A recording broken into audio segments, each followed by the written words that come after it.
सदियों से इंसान एक दूसरे से ही लड़ते आ रहे हैं और जीत हमेशा इंसानों की ही हुई। पर क्या हो अगर कुदरत ही इंसान के खिलाफ हो जाए? क्या इंसान कुदरत से जीत पाएगा? नामुमकिन। दोस्तों, ये series the last of us जो हम एक्सप्लेन करने वाले हैं, इस वक्त बस इसके 3 एपिसोड्स ही रिलीज हुए हैं। जैसे ही आगे के एपिसोड्स रिलीज होंगे आपको अपडेट्स मिलती रहेगी। इसके अलावा अगर आप हमारे चैनल पर नए हैं तो सब्सक्राइब कर दें। इस कहानी की शुरुआत होती है और हमें साल 1968 में हुआ एक टीवी इंटरव्यू दिखाया जाता है, जहां 2 काबिल डॉक्टर्स खतरनाक बीमारियों और वायरसेस के बारे में बात कर रहे थे जो पूरी दुनिया के इंसानों को नुकसान पहुंचा सकते हैं। खैर, यहाँ डॉक्टर न्यूमन इस कॉन्सेप्ट को बिल्कुल क्लियरली समझा देते हैं। जिस वायरस को इस कहानी में इस्तेमाल किया गया है वो हमारी असली दुनिया में एग्जिस्ट करता है। बस फर्क सिर्फ इतना है कि ये इंसेक्ट्स को अपना शिकार आसानी से बना लेता है और इंसानों के शरीर में ये आसानी से नहीं आ सकता। ये फंगल पैरासाइट है जो शरीर में घुसने के बाद सीधा दिमाग पर असर करता है और अपने होस्ट को एक ऐसी जगह ले जाता है जहां पर ये पैरासाइट जिंदा रह सके। ना ज्यादा गर्म जगह, ना ज्यादा ठंडी। अगर आप इस फंगल इन्फेक्शन का रियल एग्जाम्पल देखना चाहते हैं तो बीबीसी की एक डॉक्यूमेंट्री में ये अच्छी तरह से दिखाया गया है कि कैसे ये होस्ट के शरीर पर काबू पा लेता है। हम डिस्क्रिप्शन में लिंक दे देंगे। खैर, जब ये पैरासाइट होस्ट के शरीर में चला जाता है और उसे पूरी तरह से अपने काबू में ले लेता है तो तब भी ये नहीं रुकता। ये अपनी ग्रोथ करता है, ये स्पोर्स छोड़ता है जिससे और इंसेक्ट्स भी इन्फेक्ट हो जाए और ऐसे करके ये फंगस कई जिंदगियों का खात्मा कर सकता है। अगर ये फंगल इन्फेक्शन इंसानों में फैल गया तो दुनिया का अंत तय है, क्योंकि इसका कोई इलाज नहीं। इंसान का दिमाग जानवर के मुकाबले तेज होता है, मगर रियल लाइफ में ऐसा नहीं हो सकता, क्योंकि ये सीबीसी नामी फंगल पैरासाइट इंसानी शरीर में नहीं पनप सकता टेम्परेचर की वजह से। अब कहानी में इसका कॉन्सेप्ट थोड़ा अलग दिखाया गया है। जैसे स्टॉक शो में डॉक्टर न्यूमन कहते हैं कि हाँ, ये सच है कि फंगल पैरासाइट इंसान पर असर नहीं कर सकता, पर क्या हो अगर पृथ्वी गर्म हो जाए और ये फंगल पैरासाइट म्यूटेट हो जाए, इवॉल्व हो जाए? क्या हो अगर ये इंसान के शरीर में भी जिंदा रह सके? ये बात सबको डरा देती है, क्योंकि इसमें कोई शक नहीं कि ग्लोबल वार्मिंग की वजह से हर साल पृथ्वी गर्म हो रही है। Scene cut. अब यहाँ से कहानी 2003 की दिखाई गई है।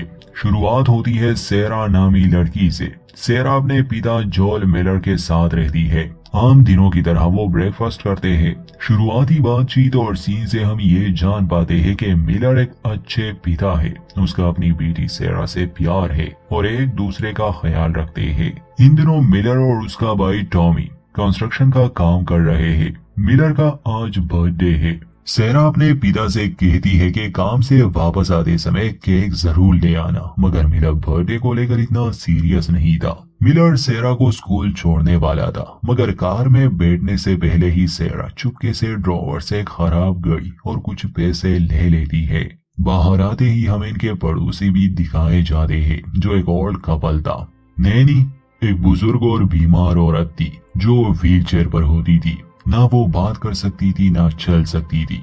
उसके पति का नाम डैनी था और उनके यहाँ रहते थे आंट कोनी। तो डैनी अपने पड़ोसियों से बात करता है और सेरा से कहता है कि आंट कोनी चाहती है कि आज शाम तुम हमारे साथ रहो। मिलर अपनी बेटी से कहता है कि उनकी बात मानो। खैर, ना चाहते हुए भी सेरा उनसे वादा करके स्कूल चली जाती है। मिलर और टॉमी अपने काम पर। स्कूल से वापस आते समय सेरा सीधा घर नहीं आती, बल्कि एक घड़ी सांस की दुकान पर जाती है और जो खराब घड़ी वो लाई थी वो उसे $20 में रिपेयर करवाती है। इसी बीच उस घड़ी सांस की पत्नी घबराई हुई हालत में आती है, अपने पति से कहती है कि हमें दुकान बंद करनी होगी।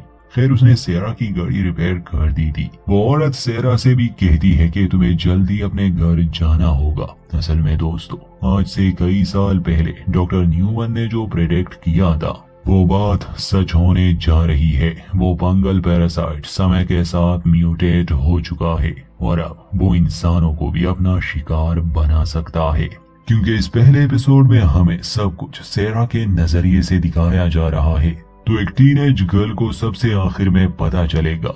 उस गड़ी सांस की पत्नी का ये अजीब सा बर्ताव देखकर सेरा कंफ्यूज हो जाती है, बल्कि आज सुबह से ही वो अजीब सा फील कर रही थी। खैर कुछ देर बाद ही वो फाइटर जेट्स को देखती है। सेरा को कोई अंदाजा नहीं था कि दुनिया में क्या होने जा रहा है। स्कूल के बाद वो आंट कोनी यानी अपने पड़ोसी के यहाँ जाती है, उनके साथ टाइम बिताती है। वापस आने से कुछ देर पहले ही हम ऑडियंस को दिखाया जाता है कि व्हील चेयर वाली नैनी उस फंगल पैरासाइट का शिकार हो चुकी है।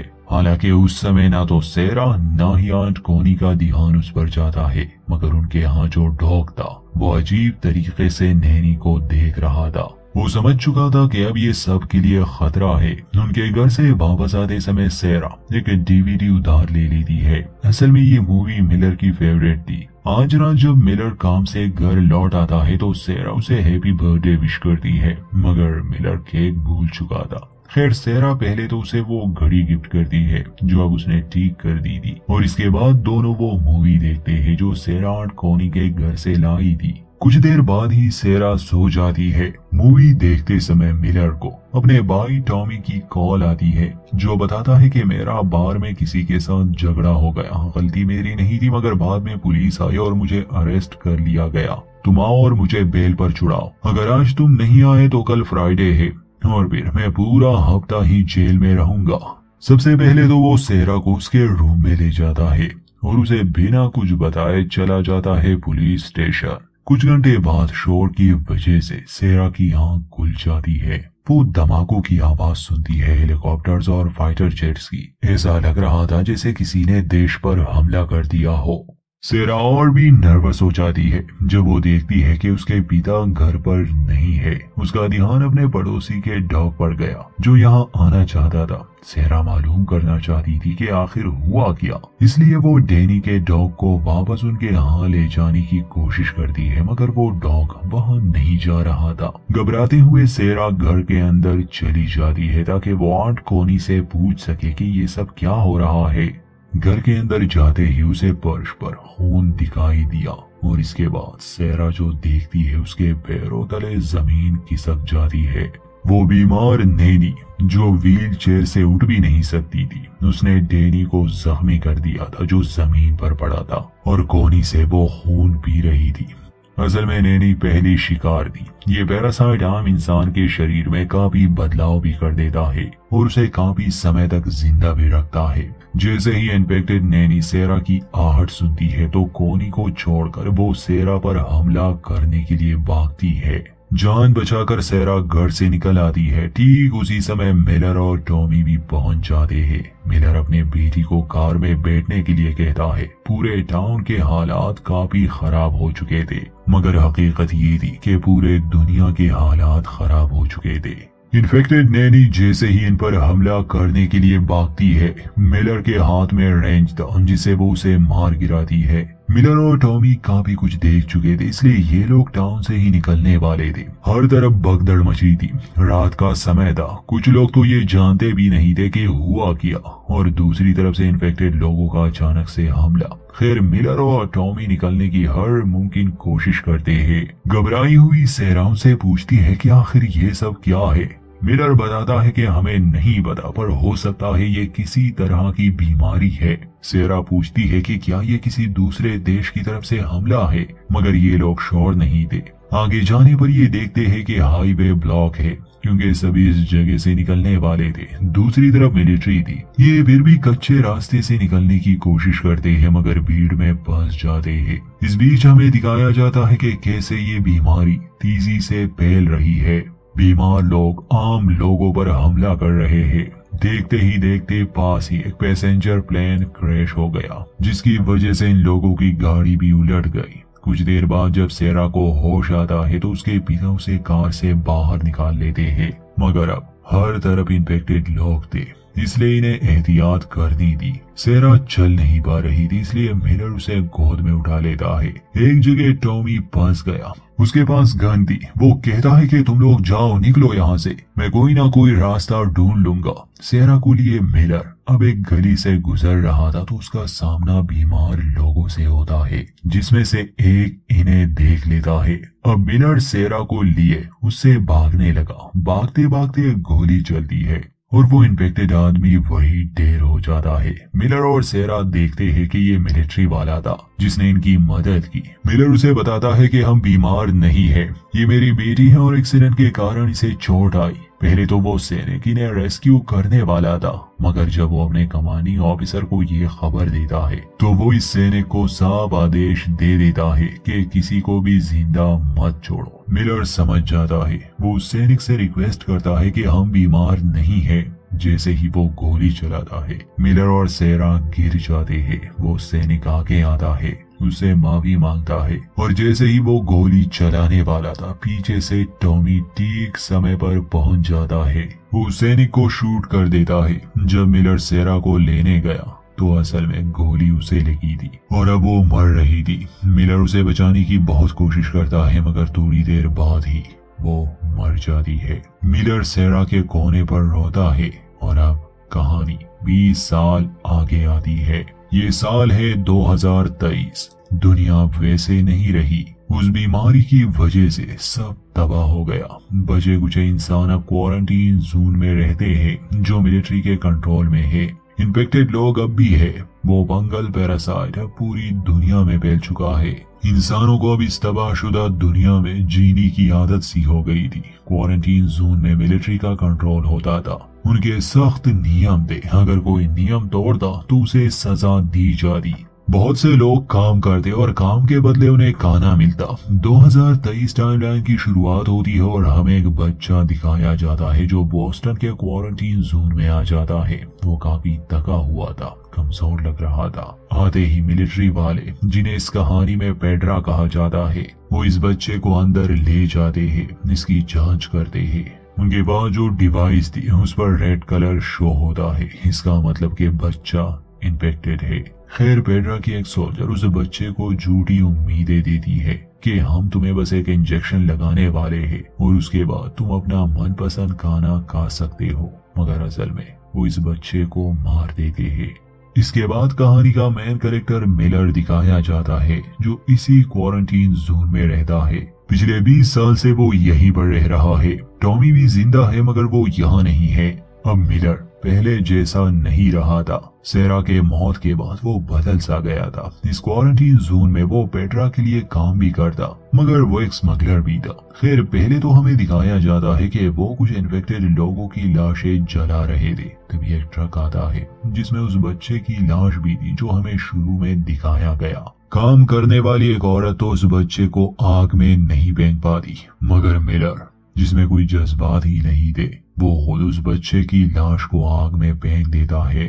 काम के बदले इन्हें राशन कार्ड मिलते थे और मिलर हर वो काम करता जिसमें पैसे ज्यादा होते थे। पिछले 20 साल से सरकार बदल गई है फेडरा में। पेड्रा ने आम जनता से वादा किया था कि वो वैक्सीन बनाएंगे और इस बीमारी का इलाज ढूंढेंगे, मगर पिछले 20 सालों में ऐसा कुछ भी नहीं हुआ। धीरे धीरे कुछ लोगों को ये महसूस होने लगा कि फेडरा असल में डिक्टेटरशिप है और उन्हें इस गुलामी से आजाद होना चाहिए और डेमोक्रेसी लानी चाहिए। इसके लिए उन्होंने अपना एक विरोधी दल बनाया जिसका नाम उन्होंने रखा फायरफ्लाई। तो अक्सर क्वारंटीन जोन में विरोधी दल और फेडरा के बीच लड़ाई होती रहती थी। फेडरा की आम जनता के लिए कुछ नियम थे कि अगर वो क्वारंटीन जोन से बाहर कुछ स्मगल करेंगे या विरोधी दल का साथ देंगे तो उन्हें फांसी दी जाएगी। आज भी कुछ लोगों को ये सजा होने वाली थी जिसे देखने के लिए काफी लोग आए थे। मिलर भी वहाँ था, मगर उसका मकसद कुछ और ही था। असल में वो एक सैनिक से मिलता है जिसका नाम ली था। अक्सर मिलर उसे पेन किलर्स देता था और पिछले कुछ दिनों से मिलर ने उसे एक ट्रक की मांग की थी। वो शुरू वाला टॉमी,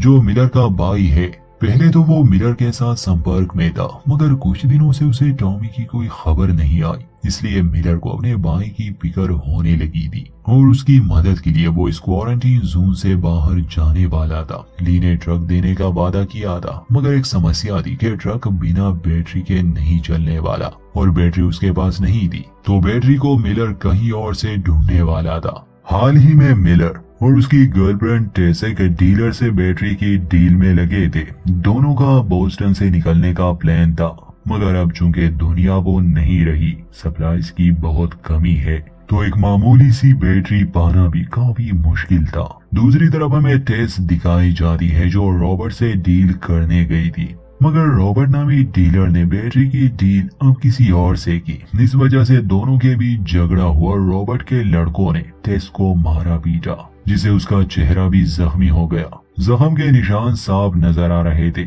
समस्या ये थी कि रॉबर्ट मिलर से बहुत डरता था और अगर उसे पता चल गया कि रॉबर्ट के आदमियों ने टेस को मारा है तो वो रॉबर्ट को जिंदा नहीं छोड़ेगा। मगर टेस रॉबर्ट को काफी अच्छे से समझाती है कि देखो, हम ये मामला यहीं पर रफा दफा कर सकते हैं, मैं मिलर को नहीं बताने वाली। इस बातचीत के दौरान ही बड़ा धमाका होता है और जिस कमरे में टेस को रखा गया था उसकी दीवार गिर जाती है। असल में वहां पेड्रा का हमला हुआ था, क्योंकि यहाँ विरोधी दल के होने की खबर थी। टेस खुद को छुड़ा लेती है और जैसे ही बाहर आती है पेड्रा के सैनिक वहां आ चुके थे, इसलिए टेस वहीं पर सरेंडर करती है। मगर वो फायरफ्लाइज के साथ नहीं थी, इसलिए बाद में उसे आजाद कर दिया जाता है। उसी दिन मिलर एक रेडियो स्टेशन में जाता है। वो मालूम करना चाहता था कि टॉमी की कोई खबर आई है या नहीं, मगर उसका कोई अता पता नहीं था। वो स्टेशन वाले से लोकेशन के बारे में मालूम करता है और सीधा अपने घर आ जाता है। यहाँ से सीन शिफ्ट होता है विरोधी दल के हेडक्वार्टर पर, जहाँ एक 14 साला एली नामी लड़की को बंदी बना के रखा था। हर दिन उसके टेस्ट लिए जाते। एली का कैरेक्टर फनी, स्मार्ट और थोड़ी बदतमीज टाइप का है। एली की कहानी क्या है आगे पता चलेगा। रात को जब पेड्रा वाले टेस्ट को छोड़ देते हैं तो वो सीधा मिलर के यहाँ ही आती है। सुबह होती है। जब मिलर टेस्ट का ये हाल देखता है तो उससे पूछता है कि ये किसने किया। टेस्ट सच सच बता देती है। मिलर रॉबर्ट के पास जाने वाला था, मगर टेस्ट उसे रोकता है कि इससे कुछ हासिल नहीं होगा। वो बैटरी के डील किसी और से कर चुका है और अब हमें दिमाग से काम लेना है। हमें उसका दूसरा क्लाइंट ढूंढना है और बैटरी हासिल करनी है, तभी हम टॉमी को बचा सकते हैं। दोस्तों, क्वारंटीन जोन के बाहर सिर्फ वायरस और इन्फेक्टेड लोगों का ही खतरा नहीं था, बल्कि ऐसे इंसान भी थे जो लोगों को गुलाम बनाते थे, उन्हें लूटते थे, उनका भी खतरा था। इसलिए बहुत से लोग क्वारंटीन जोन में ही खुश थे, उन्हें बस पेड्रा के रूल्स फॉलो करने थे। अब टेस की बात मानकर दोनों रॉबर्ट के दूसरे क्लाइंट का पता लगाते हैं। उन्हें एक सीक्रेट जगह के बारे में जानकारी मिल जाती है। वहाँ विरोधी दल की लीडर मार्लिना और उसके साथियों के बीच इस बात को लेकर बहस होती है कि हमने एक लड़की को कैद में क्यों रखा हुआ है और उसे सुरक्षित रखने के लिए इतना बड़ा रिस्क क्यों ले रहे हैं। मार्लिना समझाती है कि ये लड़की एली असल में हमारी आखिरी उम्मीद है। मार्लिना की साथी किम अगले मिशन के बारे में पूछती है तो मार्लिना उसे बताती है कि पेड्रा का खतरा बढ़ रहा है, इसलिए हमें बोस्टन से जाना होगा। इस लड़की एली को किसी सुरक्षित जगह पर ले जाना होगा, वो भी हर कीमत पर। इसके बाद मार्लिना एली के पास जाती है, उसे उसका बैग, उसका नाइफ देती है और उसे आजाद भी कर देती है। मार्लिना उसे बताती है कि असल में मैंने ही तुम्हें पेड्रा के मिलिट्री स्कूल में भेजा था ताकि तुम सुरक्षित रहो, और जब विरोधी दल को एली मिली थी वो इसे शूट करने वाले थे, क्योंकि असल में एली इन्फेक्टेड थी, मगर उस पर फंगस पैरासाइट का असर नहीं हुआ जैसे आमतौर पर होता है। खैर, एली उसकी बात सुनती है। मार्लिना उसे बताती है कि हम तुम्हें किसी सुरक्षित जगह ले जाने वाले हैं। उसने सारा बंदोबस्त कर लिया है। अगले दिन टेसा और मिलर काफी चुपके से टनल के रास्ते से एक बिल्डिंग में पहुंच जाते हैं। रास्ते में हमें फंगस पैरासाइट के शिकार कुछ इंसान भी दिखाए जाते हैं। जब वो एक इमारत में पहुंच जाते हैं तो देखते हैं कि पहले से ही यहाँ लड़ाई हुई है। रॉबर्ट और उसके साथी मारे जा चुके थे। तब ये देखते हैं कि किम मार्लिना को यहाँ से ले जा रही है, क्योंकि मार्लिना जख्मी हो गई थी। और जैसे ही एली बाहर आती है, मिलर उसका नाइफ छीन लेता है और उन पर बंदूक तान लेता है। मार्लिना मिलर और टेस को पहले से ही जानती थी। यहाँ इन्हें पता चलता है कि असल में रॉबर्ट विरोधी दल को वो बैटरी बेचने वाला था, मगर डील ना होने की वजह से इनमें लड़ाई हो गई, वो मारा गया। बैटरी वहीं पर पड़ी थी। टेस जब बैटरी की हालत देखती है तो समझ जाती है कि बैटरी बेकार है और असल में यही वजह थी कि विरोधी दल से इनकी डील नहीं हुई। मार्लिना काफी जख्मी हो चुकी थी। वो मिलर को एक ऑफर करती है कि अगर वो एली को बॉस्टन के बाहर ले जाए एक सुरक्षित जगह पर, जिसकी लोकेशन मार्लिना उसे देती है, तो इस काम के बदले विरोधी दल इन्हें गाड़ी देंगे और इन्हें बैटरी की जरूरत ही नहीं पड़ेगी। टेस और मिलर उनसे सवाल पूछते हैं। खैर दोनों को सौदा मंजूर था। कुछ ही समय में यहाँ पेड्रा के लोग आ सकते थे, इसलिए मिलर और टेस एली को लेकर घर आते हैं। मिलर आराम करता है और एली वहाँ पड़ी एक बुक लेती है। उसमें एक सीक्रेट कोड था जिसमें रेडियो पर बजने वाले म्यूजिक का जिक्र था, क्योंकि खुद मिलर और टेस्ट भी स्मगलिंग किया करते थे। तो अगर रेडियो पर 60s का म्यूजिक हो तो इसका मतलब कि नया कुछ नहीं, अगर 70s का म्यूजिक हो तो इसका मतलब कि नया माल आया है, और अगर 80s का तो इसका मतलब कि खतरा है। ऐसे ये लोग पेट्रा के नजर से बचे रहते थे। खैर आराम करने के बाद टेस आती है और कहती है कि अब हमें निकलना होगा, रात हो चुकी थी। क्वारंटीन जोन से निकलना भी आसान नहीं था। पेट्रा के सैनिक यहाँ नजर रखते थे, मगर ये दोनों खिलाड़ी थे। खैर निकलते समय वो सैनिक ली इन्हें पकड़ लेता है। मिलर और टेस उसे समझाने की कोशिश करते हैं, मगर वो इनकी मदद नहीं कर सकता था, क्योंकि इससे उसकी भी जान खतरे में पड़ सकती थी। इसलिए वो पहले तो इन लोगों को टेस्ट करने वाला था। इस बीच टेस उसे ऑफर भी करती है, मगर ली नहीं मानने वाला था। जैसे ही वो एली का टेस्ट लेने वाला था, अचानक से एली अपने नाव से उस पर हमला कर देती है। ये देखकर ली उसे शूट तो नहीं करता, मगर करने वाला था। मिलर ली को समझाता है कि हम सब ठीक कर सकते हैं, ये गलती थी, मगर वो मिलर को पीछे हटने के लिए कह रहा था। और तभी मिलर को वो रात याद आती है जिस रात सैरा की मौत हुई थी। अचानक से वो बेकाबू हो जाता है और ली को बुरी तरह मार देता है। एली भी ये देखकर काफी घबरा जाती है। खैर इसके बाद ये लोग क्वारंटीन जोन से निकल आते हैं। बारिश हो रही थी और अंत में रेडियो पर हमें 80s का एक गाना सुनाया जाता है, जिसका मतलब कि खतरा है। और यहीं पर एपिसोड 1 का दी एंड। चैनल के साथ जुड़े रहिए, आगे देखेंगे होता है क्या। वीडियो अच्छी लगे तो लाइक करें और चैनल को सब्सक्राइब कर दें।